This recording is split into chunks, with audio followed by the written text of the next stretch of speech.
course, ang aking mga magulang na laging andyan, napakasipag, lagi akong pinagmamalaki kahit saan kami magpunta. Pinagagalat, proud na proud po akong ipakilala ang aking ama na dating driver lang po ng tricycle, si Mr. Francisco Gaspe, at aking ina na si Josephine Gaspe. Kung hindi dahil po sa kanila, hindi ko pumaabot ang pinakamataas na posisyon sa company ng Chowking. And then of course, tiwala rin po ng sila family sa akin. Pinakatiwala po nila yung pinakamalaking posisyon na binigay nila sa akin sa pagiging branch manager.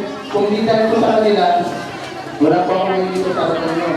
And then, may I request to all graduates, tumayo po tayong lahat, na at this point of view, gusto kong puntahan yung parents nyo, i-hug nyo man o i-kiss nyo sila. Ayun, magpasalamat kayo kung ano man na nagawa nila sa inyo.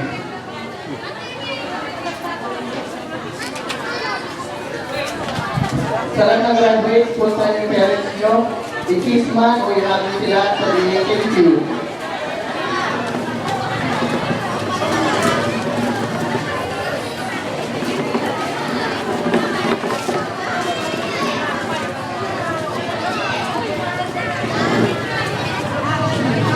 Okay, may graduates, bago po lumapit ng bago ito, ay ito muna mag-iwan na isang aral kayo na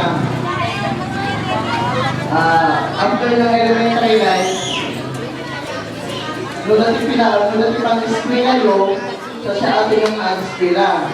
And then sa mga katulad ko naman po, huwag niyong isipin na ang kahirapan ang siyang hadlang para makamit o maabot ang ating mga pangarap.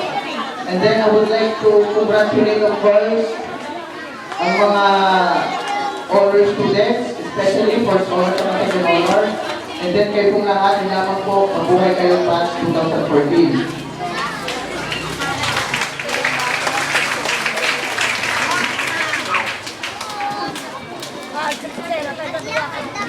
Thank you, Sir Franco Vazquez. Napakagandang mensahe.